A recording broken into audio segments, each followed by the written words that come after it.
आपसे आपसे इतिहास भी समझेंगे जो रहा है अमन साहू का। देखिए बिल्कुल काफ़ी लंबा इतिहास रहा है अमन साहू का। और शुरुआत जिस तरह से आपने बताया कि 4 सदस्य गिरोह था और पहले मोबाइल का दुकान जो है वो चलाता था। धीरे धीरे जो है वो अपराध की जो कह सकते हैं क्षेत्र में प्रवेश किया, छोटे मोटे पहले घटनाओं को अंजाम दिया और उसके बाद जो है बड़ी घटनाओं को अंजाम देने लगा।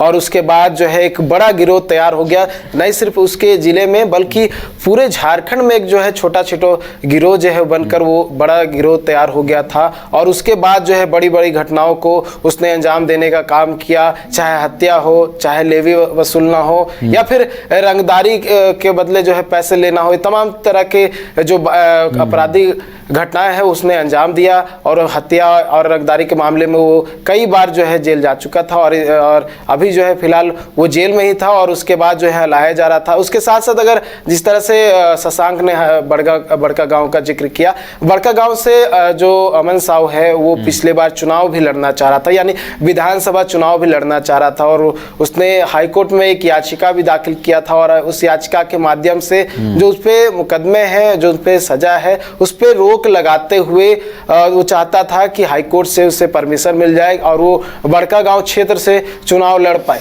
लेकिन झारखंड हाईकोर्ट ने उसकी याचिका को जो है खारिज कर दिया, क्योंकि जो इधर से बात कर सरकार की ओर से बात कर ले तो सरकार की ओर से तमाम तरह के बातों को जो है बताया गया था हाईकोर्ट में कि 120 से अधिक मामले जो है अमन साहू के खिलाफ दर्ज है झारखंड के विभिन्न थानों में। और ऐसे में झारखंड हाईकोर्ट जो है अगर उसे चुनाव लड़ने की इजाज़त देती है, परमिशन देती है, तो कहीं ना कहीं ये जो है सही नहीं होगा। उसके बाद उसकी याचिका खारिज कर दी। तो कई तरह की महत्वाकांक्षा जो थी उसमें जागृत हुई थी। और जो चुनाव के मैंने बात किया कि विधानसभा चुनाव भी लड़ना चाहता था, लेकिन उसकी जो महत्वाकांक्षा थी वो पूरी नहीं हुई। हालांकि जो मैं इससे पहले भी कह रहा था कि जेल में रहते हुए कई तरह के आपराधिक घटनाओं को अंजाम दे रहा था, चाहे वो रायपुर जेल की बात कर ले या अन्य जेल में जहां भी रहा हो, वहां पर भी इस तरह की बातें जो है निकलकर सामने आई थी कि अमन साहू जो है अपने गिरोह को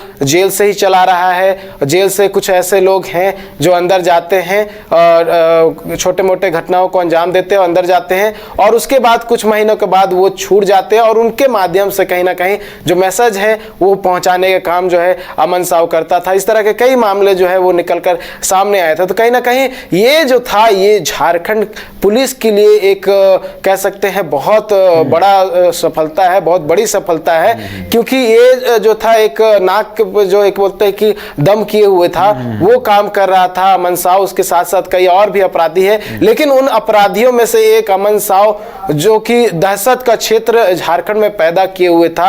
अब कहीं ना कहीं अमन साहू के मुठभेड़ में मारे जाने के बाद, एनकाउंटर में मारे जाने के बाद उन लोगों को बड़ी राहत मिली होगी जिनसे ये लेवी वसूलने का काम करता था, जिनको ये धमकाया करता था, जिनके जो गुर्गे रहते थे वो फोन कॉल करके उनसे पैसे लेने का काम करते थे। उनके लिए बहुत बड़ी राहत, बहुत राहत बड़ी खबर है नवीन, क्योंकि अब जो है वो अपराध की प्रवृत्ति बन चुका था अमन साहू।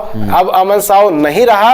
अब कहीं ना कहीं उसका जो पूरा गिरोह है उस गिरोह को कहीं ना कहीं जो है एक तरह से बड़ा झटका लगा है। बिल्कुल एक बड़ा झटका है। और जिस अपराधी का खौफ पूरे राज्य में होता था, नीरज ने तमाम वो बातें बताई कि किन किन जिलों में जो है अमन साहू का गैंग सक्रिय था।